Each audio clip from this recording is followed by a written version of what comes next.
Morning Nupur, morning अरमान। शुरुआत आप ही के साथ करेंगे। कौन कौन से नंबर्स कल आए हैं, कैसे रहे हैं? जी गुड मॉर्निंग। कई सारे नतीजे आते हुए दिखे हैं, जिसमें सबसे पहले पावर ग्रिड की बात करें तो यहाँ पर जो हमारा अनुमान था उसके मुताबिक अगर मार्जिन्स देखें तो वो उससे बेहतर आते हुए दिखे हैं। ओवरऑल आपको नतीजे बढ़िया दिख रहे हैं। आय लगभग 1% बढ़कर आई है। मार्जिन्स 84.5% से बढ़कर 88% पर आते हुए दिखे हैं। हमारा अनुमान 85% का था, तो उस हिसाब से बढ़िया दिख रहे हैं। आप क्यूमिन्स की बात करें तो यहाँ पर जो हमारा अनुमान था उससे बेहतर आते हुए दिखे हैं। हालांकि सिर्फ अगर आप आय देखें तो आय में थोड़ी हमारे अनुमान से कमजोरी है। आय लगभग 2.6% गिर कर आई है। मार्जिन्स 15% से बढ़कर 18% पर आते हुए दिखे हैं। हमारा अनुमान 15% का ही था, तो उस हिसाब से मार्जिन्स में आपको अच्छा खासा इंप्रूवमेंट दिख रहा है। और मुनाफा भी 30% बढ़कर आता हुआ दिखा है। अनुमान 275 करोड़ का मुनाफे का था और लगभग 328 करोड़ मुनाफा आता हुआ दिखा है। दीपक नाइट्राइट यहाँ पर ऑपरेशनली जो हमारा अनुमान है उससे बेहतर नतीजे आए हैं। आय अगर आप देखें तो आय लगभग 9.5% के आसपास गिर कर आई है। कामकाजी मुनाफा 11% बढ़कर आता हुआ दिखा है। हमारा अनुमान 270 करोड़ के आसपास जो मुनाफा था उससे गिरकर 260 के आसपास आने का अनुमान था और 302 करोड़ पर आता हुआ दिखा है। मार्जिन्स भी 13.8% से इंप्रूव होकर 17% पर आते हुए दिखे। हमारा अनुमान लाइक टू लाइक अगर आप देखें तो 13.8% ही रहने का अनुमान था, तो उस हिसाब से मार्जिन्स में अच्छा खासा बीट आता हुआ दिखा है। IRCTC जो हमारा अनुमान था उससे बेहतर नतीजे हैं।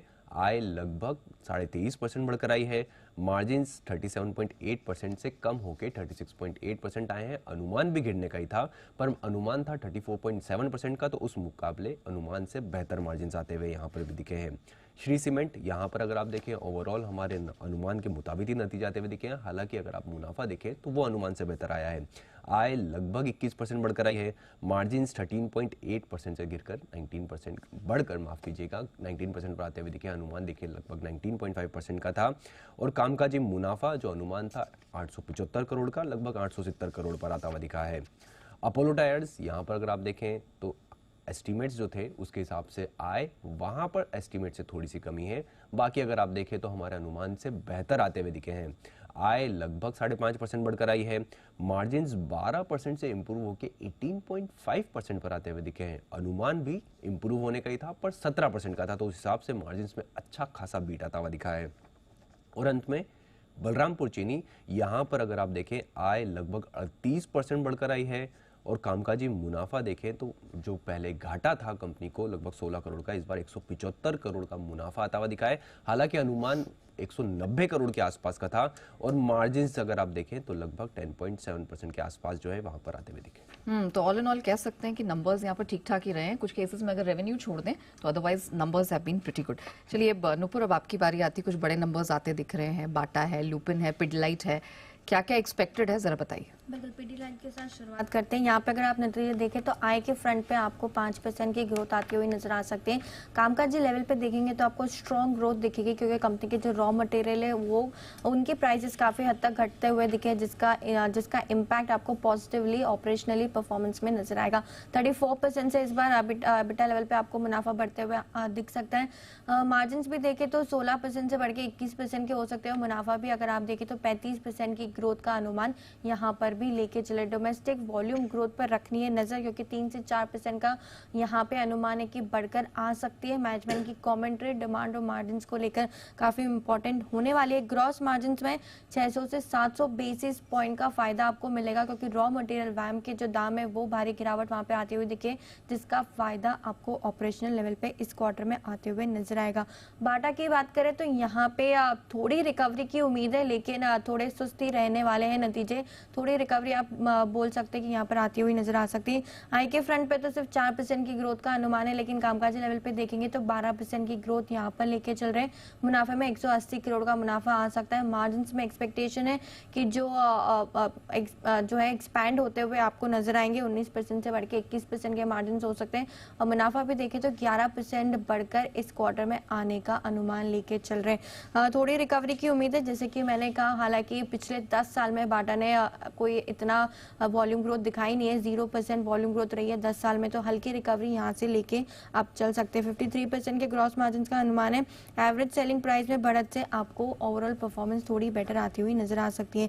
लुपिन की बात करें तो यहाँ पे आपको नजर रखनी, क्योंकि काफी स्ट्रॉन्ग क्वार्टर की उम्मीद है यहाँ पे कंपनी की आए देखे तो 16% से इस क्वार्टर में बढ़कर आ सकते हैं। कामकाजी लेवल पे भी 75% की ग्रोथ लेके चल रहे हैं। मुनाफे में मार्जिन एक्सपेंशन की उम्मीद है और मुनाफा भी देखेंगे तो इस क्वार्टर में आपको करीबन 200% से बढ़कर 378 करोड़ के आसपास आता हुआ नजर आ सकता है। बेस काफी लो है जिसके चलते एक स्ट्रॉन्ग ग्रोथ की उम्मीद लुपिन की तरफ से आती हुई नजर आ सकती है। यूएसआई में 30 से 32% की ग्रोथ लेके चल रहे हैं। 21 करोड़ डॉलर की यूएसआई हो सकती है, तो घरेलू आय पर रखनी है नजर 8% की ग्रोथ यहाँ पर आती हुई दिख सकते। तो पिडिलाइट से यहाँ पर स्ट्रॉन्ग ऑपरेशनल परफॉर्मेंस की उम्मीद है, बाटा से थोड़ी रिकवरी की उम्मीद है और लुपिन की बात करें तो स्ट्रॉन्ग परफॉर्मेंस लुपिन की तरफ से आती हुई दिख सकती है। अलग अलग तरह का प्रदर्शन दिख रहा है। तो नुपुर ने क्लियरली आपको बता दिया कि आज कौन सी बड़ी कंपनियां हैं जिनके नंबर्स एंटिसिपेटेड है, लेकिन और भी बहुत सारे नंबर्स आने हैं।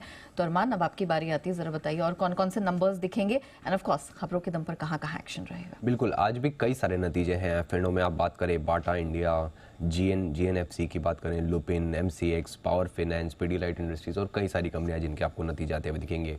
जीएनएफसी बोर्ड बैठक में नतीजों के साथ साथ बायबैक पर जो विचार किया जाएगा। फिर आप एचएमआई एग्रो की बात करें तो वहाँ पर नतीजों के साथ साथ शेयर विभाजन पर विचार किया जाएगा। टीटागढ़ रेल सिस्टम, यहाँ पर बोर्ड बैठक में क्यूआईपी, राइट इश्यू आदि से फंड जुटाने पर विचार किया जाएगा। एक्स डेट है बिरला सॉफ्ट इंटरिम डिविडेंड 2.5 का, ओबेरॉय रियल्टी इंटरिम डिविडेंड 2 का, और उपभोक्ता मामलों में मंत्रालय की सभी एयरलाइंस के साथ यहाँ पर बैठक भी होने वाली है। IPO updates, Asaf small finance bank, यहाँ पर फाइनल अपडेट आता हुआ दिखा है। ओवरऑल सब्सक्रिप्शन 77 टाइम्स बढ़ता हुआ दिखा है। रिटेल का हिस्सा लगभग 18 गुना, क्यूआईबी की बात करें 183 टाइम्स बढ़ता हुआ दिखा है। एनआईए 89 टाइम्स आता हुआ दिखा है। आस्कोटो, जिनका डे 2 का अपडेट है और आज डे 3 है, कुल अगर आप देखें तो लगभग 39-40% ही बढ़ता हुआ दिखा है, जिसमें रिटेल का हिस्सा 57% बढ़ा है और एनआईए की बात करें वहाँ पर 41% बढ़ता हुआ दिखा है। प्रोटियन ई गवटेक, जिनका डे 3 है आज, अगर आप देखें तो ओवरऑल सब्सक्रिप्शन यहाँ पर 3 गुना 3.2 टाइम्स बढ़ता हुआ दिखा है। क्यूआईबी का हिस्सा 7% है, रिटेल का हिस्सा 3.9 टाइम्स होता हुआ दिखा है। खबरों पे आ जाएं तो खबरों पे सबसे पहले हीरो मोटोकॉर्प 2024 में कंपनी यूरोप के मुख्य देशों के अलावा यूके में ईवी लाने की तैयारी में है। कंपनी यूरोप में इलेक्ट्रिक गाड़ियों के क्षेत्र में उतरेगी, जिसमें ब्रांड वीडा के साथ ये मार्केट में उतरेंगे। लुपिन, इनकी एक टैबलेट को यूएस एफडीए से शुरुआती मंजूरी मिलती हुई दिखी है। वो डायबिटीज़ के इलाज में इस दवा का इस्तेमाल किया जाता है और अगर आप मार्केट देखें तो दवा का यूएस में लगभग 233 करोड़ का अनुमानित बिक्री का अनुमान है। इंटरग्लोब एविएशन, इनका जो व्हिटनी पाउडर मेटल इशू का जो प्रिलिमिनरी इम्पैक्ट मूल्यांकन जारी करते हुए दिखे हैं, उसमें बताया है कि Q4 में करीब 35 और एयरक्राफ्ट ग्राउंडेड होने का अनुमान है। बीएल कश्यप एंड सन्स, यहाँ पर कंपनी को 271 करोड़ के 2 ऑर्डर मिलते हुए दिखे हैं और इन दोनों ऑर्डर की बात करें तो 19 महीनों में ऑर्डर को पूरा किया जाएगा। अनंतराज लिमिटेड, बोर्ड बैठक में 11 नवंबर को फंड जुटाने पर विचार किया जाएगा। और अंत में डीएलएफ, यहाँ पर आपको ध्यान रखना है क्योंकि बोर्ड से इन्विकॉन प्राइवेट में 5.2% हिस्सा अधिकरण की मंजूरी मिलती हुई दिखी है। विक्रम इलेक्ट्रिक में लगभग 4.5% और यूनी इंटरनेशनल में लगभग 3.2% हिस्सेदारी अधिकरण को मंजूरी मिलती हुई दिखी है। उसी के साथ साथ कंपनी और मेदांता दिल्ली में लगभग 400 बेड का मल्टी स्पेशलिटी हॉस्पिटल डेवलप करेंगे। चलिए, तो ये वो खबरें हैं, ये वो स्टॉक सेक्टर्स हैं जिन पर आज आपको खास तौर से फोकस करना है। धन्यवाद अरमान पूरी डिटेल के लिए।